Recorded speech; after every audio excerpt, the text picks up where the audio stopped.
বন্ধুরা 2024 সাল এসে গেছে, কিন্তু চীনকে গুনে গুনে গোল দিচ্ছে ভারত। কিভাবে গোল খাচ্ছে চীন ভারতের কাছে, আসুন জেনে নেই পুরো আপডেটটি। ড্রাগনের ভয়ে বিনিয়োগকারীদের আশ্রয় এখন দালাল স্ট্রিট। ইন্ডিয়ান চীনা শেয়ার মার্কেট ভারতীয় শেয়ার বাজারের হুহু করে বৃদ্ধিতে বিনিয়োগকারীদের মুখের হাসি চওড়া হচ্ছে। কিন্তু চীনের বাজার ক্রমশ ডুবছে এবং চীন ছেড়ে ভারতে চলে আসছেন বিদেশি বিনিয়োগকারীরা। ফলে ভারতের পুঁজি বাজার বহরে বাড়ছে। আপনি যদি আমাদের চ্যানেলে নতুন হয়ে থাকেন তাহলে চ্যানেলটি সাবস্ক্রাইব করে রাখুন, কারণ আরও নতুন নতুন আপডেট পেতে। আসুন জেনে নেই পুরো আপডেটটি কি। শুরু হয়েছে নতুন বছর 2024 সাল। গত বছরে অর্থাৎ 2023-এ দেশের শেয়ার বাজার একাধিক রেকর্ড গড়েছে। প্রথমবারের মতো 72,843 পয়েন্টে পৌঁছেছে সেন্সেক্স, আবার নিফটিতেও এসেছে সর্বোচ্চ পয়েন্ট। বন্ধুরা, ভারতীয় শেয়ার বাজারের এই বৃদ্ধি বিদেশি বিনিয়োগকারীদের আস্থা অর্জনেও বড় ভূমিকা নিয়েছে এবং বিদেশি বিনিয়োগকারীদের আস্থা বেড়েছে। এই বছর 2023 সালে এফপিআইএস ভারতীয় স্টক মার্কেটে মোট 171 লাখ কোটি টাকা বিনিয়োগ করেছে।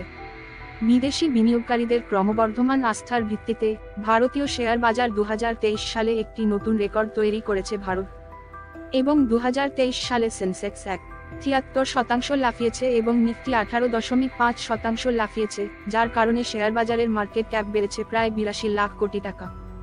ভারতের শেয়ার বাজারে যখন এমন তেজি বৃদ্ধি দেখা যাচ্ছে, তখন চীনের বাজারের বেহাল দশা প্রকট হচ্ছে। চ্যালেঞ্জিং বৈশ্বিক পরিস্থিতির মধ্যে ভারতের শক্তিশালী অর্থনৈতিক মৌলিকতার কারণে ভারতীয় স্টক মার্কেটে এফপিএর আকর্ষণ বেড়েছে, যার কারণে এফপিআইএস ভারতীয় বাজারে বিপুল বিনিয়োগ করেছে। একই সঙ্গে বিদেশি বিনিয়োগকারীরা চীনা মার্কেট থেকে টাকা তুলে নিচ্ছেন এবং চীনা সরকারের হস্তক্ষেপের কারণে কোম্পানিগুলো বাজার ছেড়ে বেরিয়ে আসার পরিকল্পনা করেছে। বন্ধুরা, ভারত এবার সুপার পাওয়ার হতে যাচ্ছে। বিশ্বের দ্বিতীয় বৃহত্তম অর্থনীতির দেশ এবং বিশ্বের কারখানা হিসেবেও পরিচিত চীন বর্তমানে সংকটময় পরিস্থিতির মধ্যে পড়েছে। অর্থনৈতিক সংকটের প্রভাব দেশটির প্রভাব শেয়ার বাজারেও পড়েছে। চীনের অর্থনীতি এখন সবচেয়ে খারাপ অবস্থার মধ্য দিয়ে যাচ্ছে। চীনের রিয়েল এস্টেট কোম্পানিগুলো ডুবতে শুরু করেছে। ব্যাংকিং খাতাও সমস্যার মধ্যে দিয়ে যাচ্ছে। এমনকি বেকারত্ব কমেছে ও বৈদেশিক রপ্তানিও কমেছে। ফলে একসময় বিশ্ব অর্থনীতির ইঞ্জিন হিসেবে পরিচিত চীন যথেষ্ট মুখ থুবড়ে পড়ে গিয়েছে।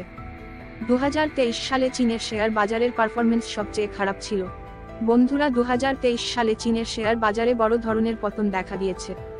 চীনের ব্লু চিপ CSI 300 সূচক 2023 সালে 11% হ্রাস পেয়েছে এবং হংকংয়ের হ্যাং সেং 14% হ্রাস পেয়েছে।